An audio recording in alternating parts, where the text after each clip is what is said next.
Okay, so there's a lot of interesting stuff going on in crypto right now as we speak. I mean, one of the biggest things that just came out today is that Ripple, as we all know it, is trying to buy Circle. Now, Circle is the company behind USDC. They're pretty huge, backed by BlackRock and all the big guys, and apparently they're offering $5 or $4 billion to acquire this company.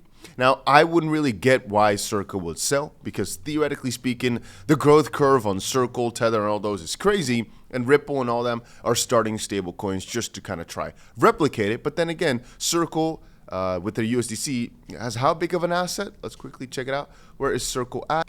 USDC here, $62 billion worth of market cap. The thing is, though, even though they've got such a big asset, obviously it's a calculation of how much profit they're making each month or each year, and then getting to this $4 or $5 billion valuation. It probably had some good basis, but regardless, pretty interesting to see how big this could be for XRP. I'm just pointing out the obvious here potentially, but if you think about it, that would be pretty cool for XRP, because probably if Ripple were to buy USDC, they would also launch it on the XRP ledger. And one of the main things that was missing for XRP and the XBL was just more stablecoin usage. I mean, we have now got RLUSD, Ripple stablecoin. That's quite small, new. People have not really gotten used to it, but we need, in my opinion, for XRP's main growth, more stablecoins and more use of that part of the chain. Having said that, there's a lot going on. North Carolina House passes bill to create a strategic Bitcoin reserve. US and Ukraine officially signed the minerals deal. Visa launching crypto stablecoin payments in Latin America. But man, US reaches out to China for tariff discussions, Chinese media reports. This again keeps coming back to the idea that China and the US have not really spoken at all about tariffs just quite yet. It's just like they're in the stage of maybe trying to get a conversation going, as Trump says he will speak with the Chinese president, but before it was kind of seeming as if he's already spoken and things were doing good. But anyway, President Trump says Canadian Prime Minister Carney called him and said he wants to make a deal. The more I read it, the more I keep thinking he's just sucking it out of his thumb, but you know, who knows? Who knows? President Trump says China's doing very poorly right now. I don't know why he'd say that and then just say he wants to talk with him, but man, it's just a very, very interesting situation. Also, President Trump says this is Biden's stock market, not Trump's. Our country will boom, but we have to get rid of Biden overhang. I don't know. It's funny. Last year, for example, he says this is the Trump stock market because yabba dabba doo, and now 1 year afterwards he says this is Biden's stock market, not Trump. Anyway. In the meantime, we've got Eric Trump saying that banks who don't embrace crypto will be extinct in 10 years. And I mean, when you think about the growth curve for our cryptos, I mean, here, just take a look at this, right? This is Bitcoin's, or actually Plan B's Bitcoin chart. Bitcoin April close, $94,181. V-shaped recovery after all. Really, my food just came. Really, when you start thinking about it, every tip should be bought, right? Just think about where we're going to be in a few months, a few years from now, not where we're going to be tomorrow. And it makes you realize all you got to do is just shut up, buy the freaking dip, and ultimately you'll be fine, is at least my thoughts. Not financial advice, but then again, I think it's quite safe to say. By the way, if you've not done it yet, make sure you go ahead and press the like button on this video. This is unusual. The S&P rallied over 150 points off of its low today in a matter of hours. Between 3:30 p.m. ET and 4 p.m. ET, S&P 500 futures rallied 75 points without any major news. Just 5 minutes later, Meta and Microsoft posted massive earnings beats. Did someone know? The more I read, especially the last few weeks about the tariffs, etc., the more I think that Twitter, or X nowadays, is just a pile full of garbage. I mean, the fact that it's spiking, right, before the news could come out, could literally just be a matter of, well, somebody's trying to buy beforehand and they got lucky, or they were successful in that. It doesn't necessarily have to be anything special at all. It could also just pump, because coincidence. Now, what is not a coincidence is oil prices extending a decline towards $58 a barrel as markets price in an increased probability of a recession. Just keeps declining. I mean, we've been covering it for a while, but every time I look, it's just down more and more and more. One thing that's still winning, though, are my bots. And again, you might think, Dusty, why are you covering it again, man?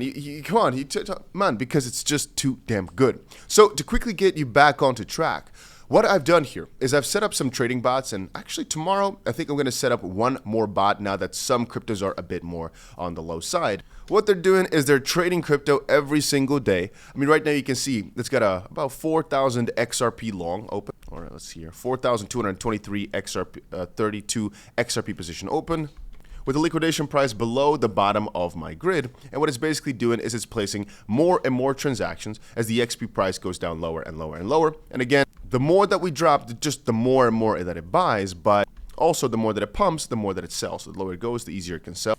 But I'll give you one counter, right? Just yesterday, for example, you can see we've made a ton of transactions. Why was that? Well, because as you can see right here on the right, as the price goes down lower, it can make a ton of transactions to buy the freaking dip. Because again, in a transaction, overview, right? You can see the buy price. You can see just yesterday it went to $2.12, right? You can see that's again a significant amount, let's say 15 or so more buys that it's going to do, or at least that it did yesterday. And so the moment that it spikes them back up a few percent, that's also a ton of sells that it can do. So in this meantime, right, you might think our account has gone from, right here you can see total profit $600. It might have gone from $800 or $1,000 total profit to what? Let's quickly see here. Only $200 total profit. The thing is, this is all the meantime, right? At the end, this grid profit, the one that we're actually cashing out, just keeps increasing. And if it just continues on like we're doing now, XRP doesn't actually have to move up all this year. It doesn't matter. Ultimately, at this rate, we're still cashing in 100% in a year, even if the price just keeps going sideways, because again, it makes money on the volatility. And again, going back to SUI as well.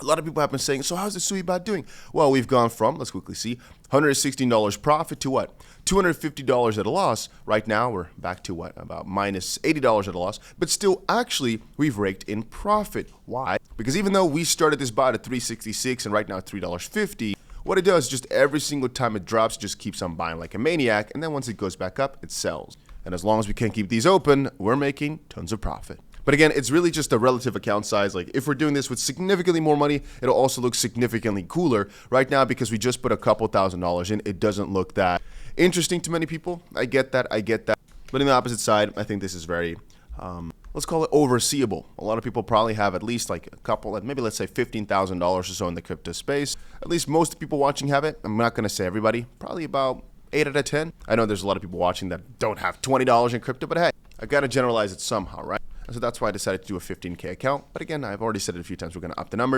Also, just now realized if you've been watching for a while, I commented under all the people that won a few days ago. Didn't actually get back to it. So I'll get back to that tomorrow. If you did win and you didn't get a response back, just give me another day or so and I'll get to you. I just see now that I have the tab open and didn't get through. So I'll get to it. Don't worry. If you want to also join the bot journey, and again, this is just for the $200 giveaway we did a few days ago. If you want to join the bot journey, Trade on Pionex, link right here. It's just the exchange that I'm using right now. Yesterday was a very, very profitable day. Everybody who's been following along has, of course, been in profit, but some days are going to be better than others, especially when things drop and then pump right back to where we were. That's when you make most of the profit. If you want to claim yourself a bonus, a nice deposit bonus, check the link right there. If you want to follow the bots, it's like 2 clicks. Just click the bot right there and you'll follow along. It's super simple.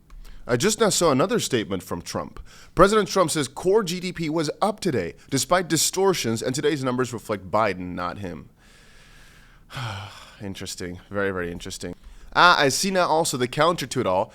Apparently now, the question is, who exactly is reaching out to who to talk for a trade deal? So this, apparently, for what it's worth, the source on the headlines of claiming that the U.S. reached out to China for the trade talk, so it's the opposite way, right, is some account right there.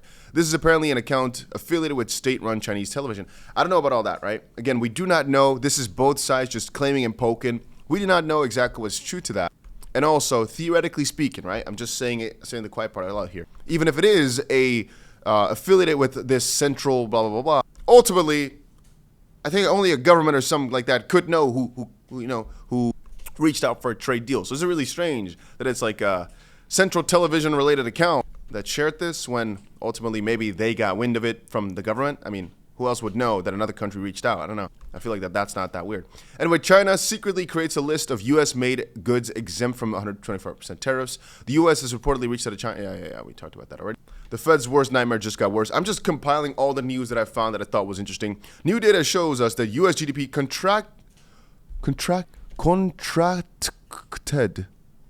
that how you spell contract? I think it just misspelled. By minus 0.3% in Q1 2025. while plus 0.3% growth was expected. To make things worse, the GDP price index surged 3.7%, its highest since August of 2023. What does Powell do now? Well, we'll talk about that a different day. I don't think it's that important for today's video, though. Just wanted to cover some of the things going on, especially the part that Ripple was trying to buy Circle. Very, very interesting to say the least. One more thing I guess in the midst they'll say is don't download anything, especially extensions. People get hacked all the time that way. Be careful with that. If you want to read more about it, just check it out here. You can find it where I'm scrolling over right now. But yeah, you know what? That's about it for this little crypto update. I'm gonna get my food out there. Gonna eat it all up. It's gonna be delicious. And still over to Dubai, still enjoying all the events. Stacking them up. That's about it for